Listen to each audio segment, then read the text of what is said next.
Perfect Cocktail Pursuits is an entertaining behind-the-scenes peek at cocktail culture. Since 2010, I've traveled the globe pursuing the perfect cocktail. I showcase the creative excellence of this exciting industry. Welcome to Perfect Cocktail Pursuits. My name is Rosalina Africano and I'm your host. My special guest is Joseph D.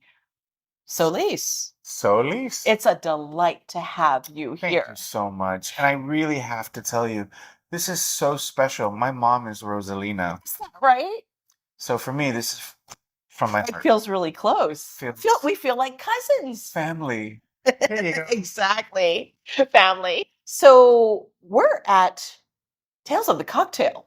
Yeah, tell And the cocktail. we want to, of course, acknowledge Jack from Brooklyn for being so kind, for sharing his space. Oh, yeah, this is Sorrel.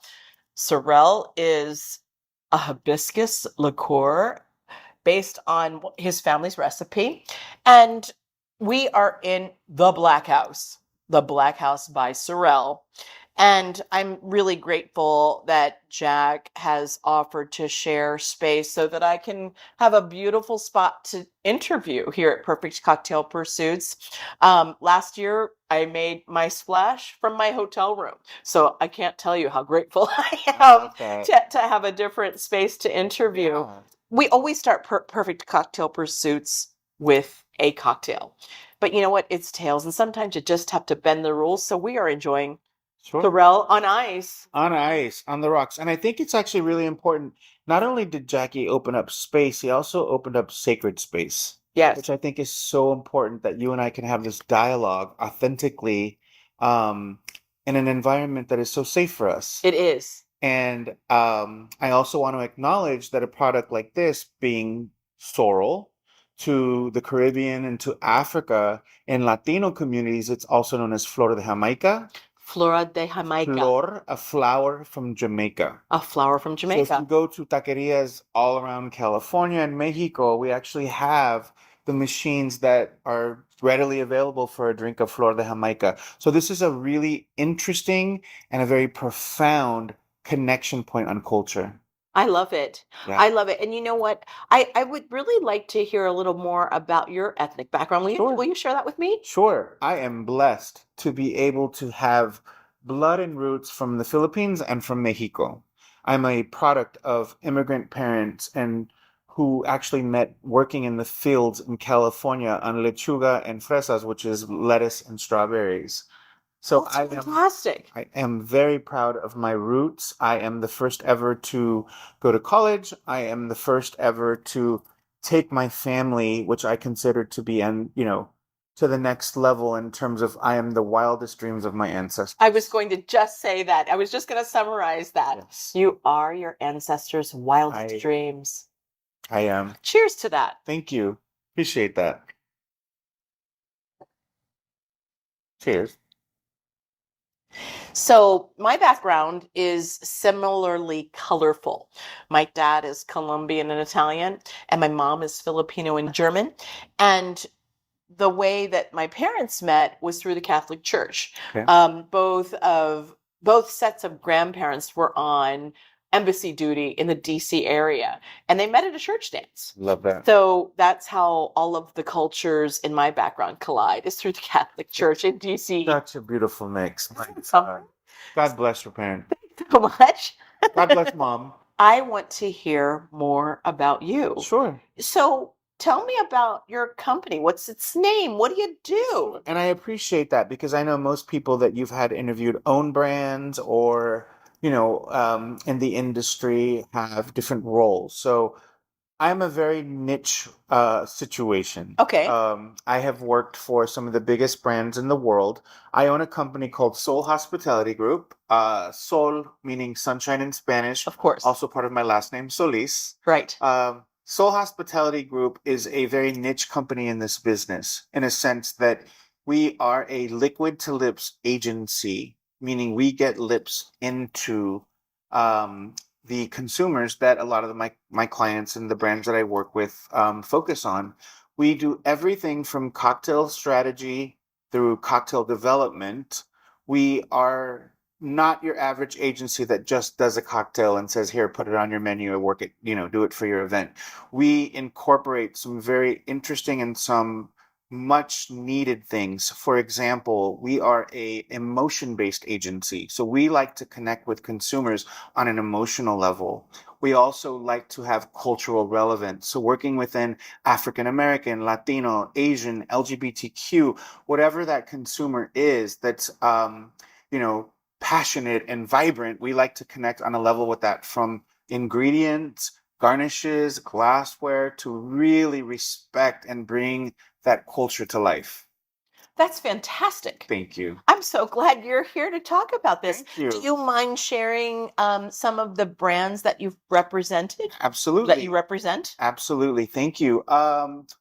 Blessed to have some pretty amazing brands to collaborate with in the world. Some of the world's largest spirit brands. Our clients include Moet Hennessy, specifically Hennessy. Last week we just did the Hennessy Hip Hop 50 event in New York City with Nas. Oh, wow. Another client of ours is Douce, which is a Jay-Z partnership, Rock Nation partnership with Bacardi.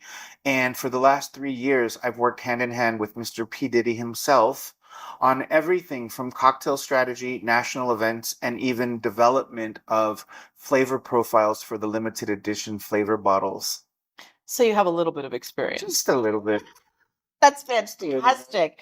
What's it like to work with clients of this caliber? Do you feel pressure, or do you feel like you're in a pressurized environment, or does this just come natural to you? Both. That's actually a really good question. It's both. The pressure comes from my own internal pressure to be the best in the business. Right.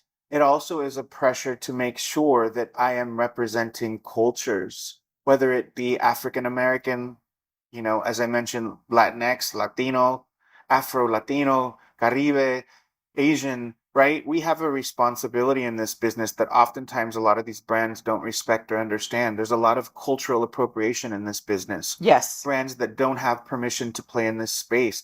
Brands that have literally robbed us and raped us of our essence and put it in a bottle. Using ingredients that are sacred, that it's not appropriate to use, period. It's never appropriate to use. I think the key word that you just said is sacred.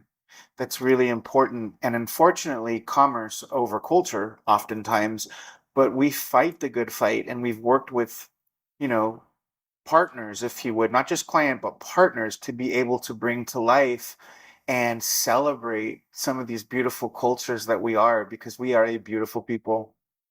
So we are. I understand what it is to work with discerning clients. When folks put out the money, they want the quality delivered to perfection. Yep. But you feel like your pressure is not there. Your pressure is more self-imposed. One of the things that I forgot to mention, Yeah. Rosalina, was we actually really are our wheelhouse, our focus is in luxury. So my Okay. background has been luxury. So elevating the essence of who we are, right? Luxury plays a whole bunch of different things. We can talk about that, but really it's about service. Really, it's about representation. Really, it's about presenting our best foot forward with these beautiful cultures that we encompass. I get it. I truly get it. And I think that the important word in that conversation is hospitality, because hospitality transcends culture. Absolutely. It certainly does. Please tell me about what you're doing at Tails. What's your jam this week? How are you attacking Tails? Because let me tell you something. I call this like chasing the tails. I feel like there are so many different events going on. I can't be in two places at once. I need a clone. Sure. What are you doing here at Tails? Well, first I have to acknowledge that I am in awe, literally in awe this year. It brings me so much joy to see so many Black and brown faces here. Yes. And people like Amanda Victoria, people like Colin, people like Jackie, all of us in this business that have been fighting this fight for so many years about inclusion and diversity. We're literally seeing our efforts sprouted. Well, this is really why my back bar is presented the way it is. These are Black and brown spirits. All of these folks whose paths I've crossed during Tails, they're sitting behind us. Listen, I get a little emotional because We have fought the good fight. I've been in the wine and spirits industry for 22 years. And oftentimes I found myself the only chocolate chip, milk chocolate chip, right? Yes. And oftentimes within that situation, there has been segregation or separation between black, brown, Asian, gay, straight. It's not about that anymore. And I am so proud to sit here in these panels and walk around tails and see these beautiful, diverse faces. You have no idea how much joy this brings me. No, I certainly get it. And I have the benefit, I kind of watched Tales for a number of years online because I didn't know where I fit in.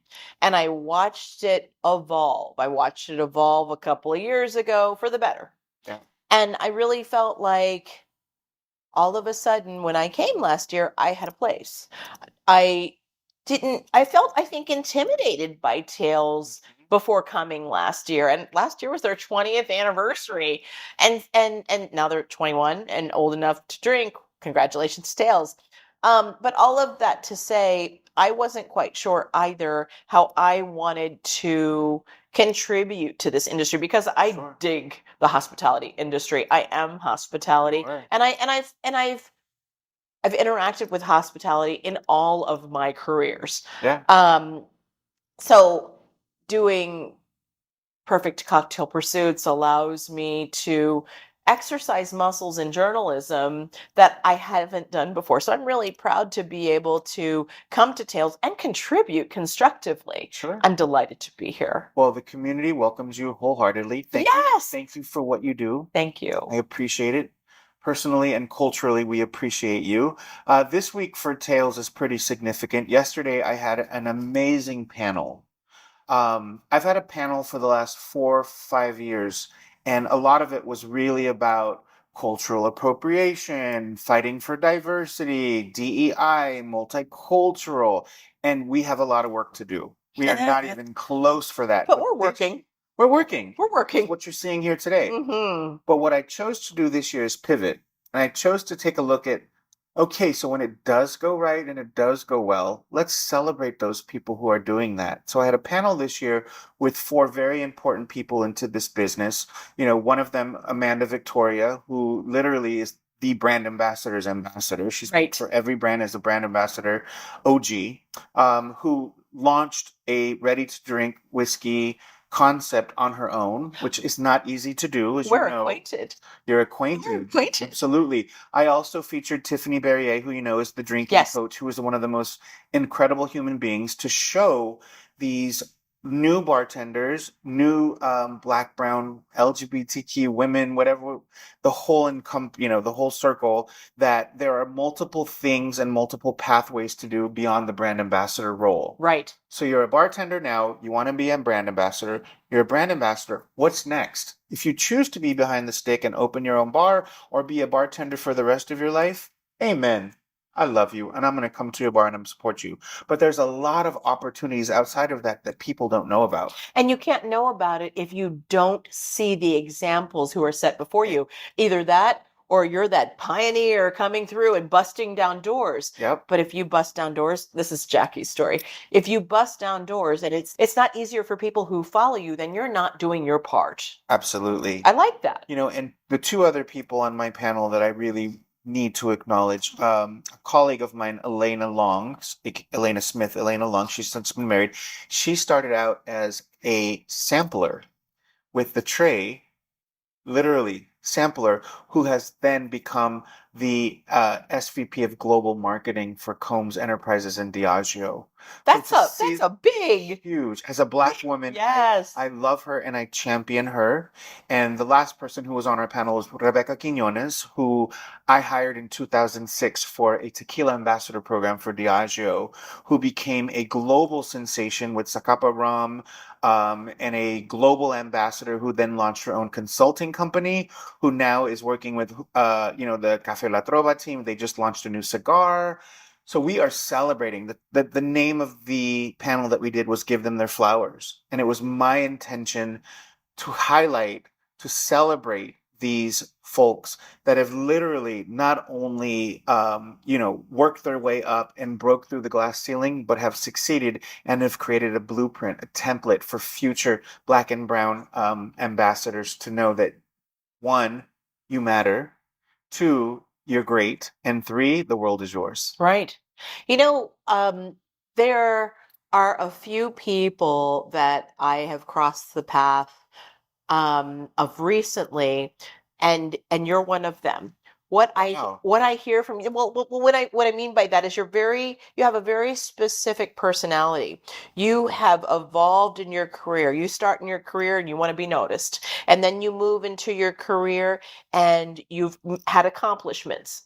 But when you've made all of the accomplishments and you're satisfied with that, you build ladders to bring people up with you. And that's where you find your pride, because we got to make it easier for those who come after us. Yeah. And when I started in this business 25 years ago, I put a stake into the ground that I will take on the responsibility to elevate the culture to the next level. And I've never looked back. Right. Everything that I do is to ensure that the next generation has it a little bit easier, and the next generation has the path that has already been created to achieve greatness. I am so delighted to be in your company today. Thank you. I'm sorry. I'm a little verklempt. I'm a little emotional about how delightful it is to meet you today. I'm so thrilled to hear about all of the amazing things that you've done and continue to do. Thank you. Again, Joseph D. Solice, Soul Hospitality Group. You can find me on Instagram at JD Solice. I am an open book. I mentor a lot of people. I've created 7 national brand ambassador programs, and I have 36 brand ambassadors in the world that I've poured my soul into that are all amazing. They're now VPs. They're now, joining.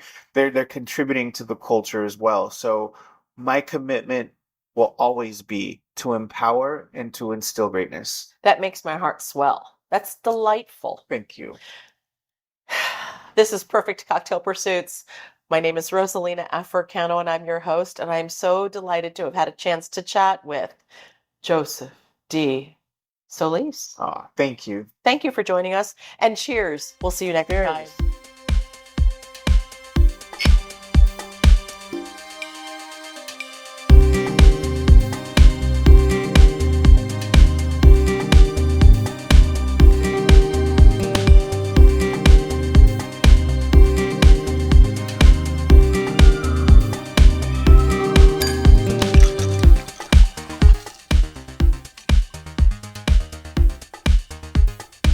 Thank you for joining me for Perfect Cocktail Pursuits. If you enjoyed today's episode, let's connect. Like, follow, share. I look forward to seeing you soon.